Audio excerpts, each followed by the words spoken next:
Global trade में एक बहुत बड़ा टर्निंग पॉइंट आया है। इंडिया और यूएसए के दरमियान हुआ है एक नया इंटरीम ट्रेड एग्रीमेंट जो कि 6 फरवरी 2026 को अनाउंस किया गया है।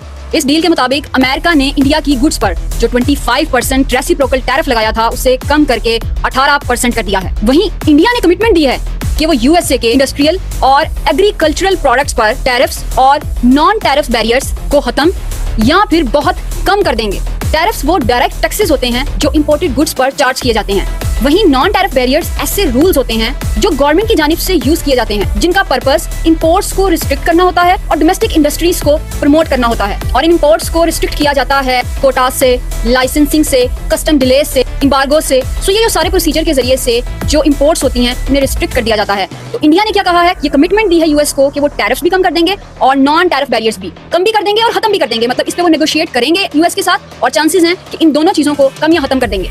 सबसे बड़ी बात, इंडिया ने यूएस से ये वादा किया है कि वो अगले 5 सालों में $500 बिलियन की यूएस गुड्स खरीदेंगे। और ये इंडिया की ट्रेड हिस्ट्री में बहुत रेयर केसेस में ऐसा हुआ है कि इंडिया ने इतनी ज्यादा ट्रेड किया, यानी कि वो इंपोर्ट करेंगे किसी दूसरी कंट्री से इतनी ज्यादा प्रोडक्ट्स को। हम आपको अपनी पिछली वीडियोस में ये सब कुछ बता चुके हैं कि इंडिया पर यूएस ने 25% रेसिप्रोकल टैरिफ लगाया था और उसके साथ साथ 25% पेनल्टी भी लगाई थी। मतलब उनके ऊपर 50% टैरिफ लगाया था। ये जो 25% पेनल्टी लगी थी, एक्स्ट्रा ड्यूटी लगी थी, उसका रीजन था कि इंडिया रशिया से ऑयल परचेज कर रहा है। तो अब इस फैक्ट के जरिए से जो ट्रेड डील हुई है यूएस और इंडिया के दरमियान, इसके बाद डोनाल्ड ट्रंप साहब ने एक एग्जीक्यूटिव ऑर्डर जारी कर दिया है और कह दिया है कि जो एक्स्ट्रा 25% टैरिफ था इंडिया पर, इसे हटा दिया गया है। इट मींस कि अब इंडिया पर सिर्फ 18% टैरिफ है।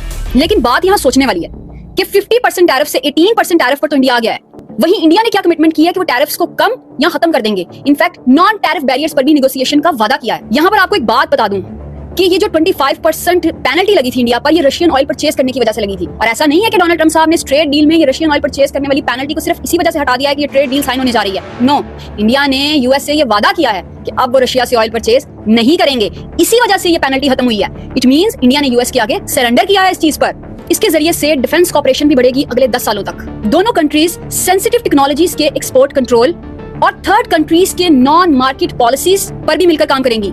यानी यहाँ पर चाइना के बारे में हिंट दी जा रही है। अब यहाँ पर जो फार्मर हजरात हैं वो काफी परेशान दिखाई दे रहे हैं, क्योंकि एक तरफ इंडिया $500 बिलियन की इंपोर्ट करने जा रहा है यूएस के साथ, वहीं एग्रीकल्चरल और इंडस्ट्रियल लेवल पर यूएस को टैरिफ और नॉन टैरिफ बैरियर में सहूलत भी तो फराहम करने जाने की कमिटमेंट दे रहा है। इस मौजू पर जो इंडिया के ट्रेड मिनिस्टर हैं पीयूष गोयल, उनका कहना यह है कि जो फार्मर्स हैं उनका जो इंटरेस्ट है उसे प्रोटेक्ट रखा गया है इस सारी ट्रेड डील में। यहाँ आपको बताते चलें कि ये जो बायलैटरल एग्रीमेंट है ये भी ऑफिशियली तौर पर साइन नहीं हुआ है, इसका सिर्फ फ्रेमवर्क बना है। ये मार्च के महीने में ऑफिशियली तौर पर, यानी इसकी जो फॉर्मल सिग्नेचर है वो मार्च के महीने में होंगे।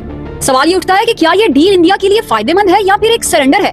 ओपोजिशन लीडर्स तो इसे ऑलरेडी सेल आउट बोल रहे हैं, क्योंकि यूएस के एग्रीकल्चरल इंपोर्ट से इंडियन फार्मर्स पर डायरेक्ट इम्पैक्ट तो जरूर पड़ेगा। और वैसे भी $500 बिलियन की इंपोर्ट करने के बाद ये जो इंडिया ने मेक इन इंडिया का इनिशिएटिव लिया है, इसका कोर आइडिया तो वैसे भी वीक हो जाता है। साथ ही रशिया से ऑयल ना लेना और इनडायरेक्टली चाइना के अगेंस्ट अलाइन हो जाना, ये सब कुछ इंडिया की जो स्ट्रेटेजिक ऑटोनॉमी है इस पर भी तो सवाल खड़े करता है। रियलिटी ये है कि इंडिया समझ चुका है, वो फास्ट ग्रो जरूर कर रहा है लेकिन वो चाइना जैसी इकोनॉमी और स्ट्रेटेजिक पावर नहीं रखता। साथ ही साथ वो यूएस के साथ ट्रेड वॉर भी अफोर्ड नहीं कर सकता और उसे यूएस के साथ रिटेलिएशन भी महंगी पड़ सकती है।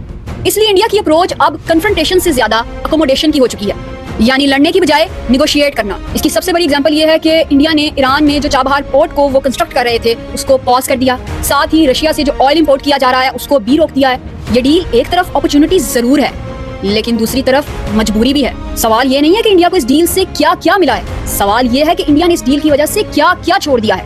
आप क्या सोचते हैं, ये डील इंडिया के फ्यूचर के लिए स्मार्ट मूव है या फिर डेंजरस कॉम्प्रोमाइज? कमेंट सेक्शन में अपनी कीमती राय का इजहार जरूर कीजिएगा। और आपको हमारी वीडियोस अच्छी लग रही हो, इंफॉर्मेटिव लग रही हो, इन्हें अपने फ्रेंड्स और फैमिलीज के साथ जरूर शेयर करें। अपना बहुत सारा ख्याल रखें।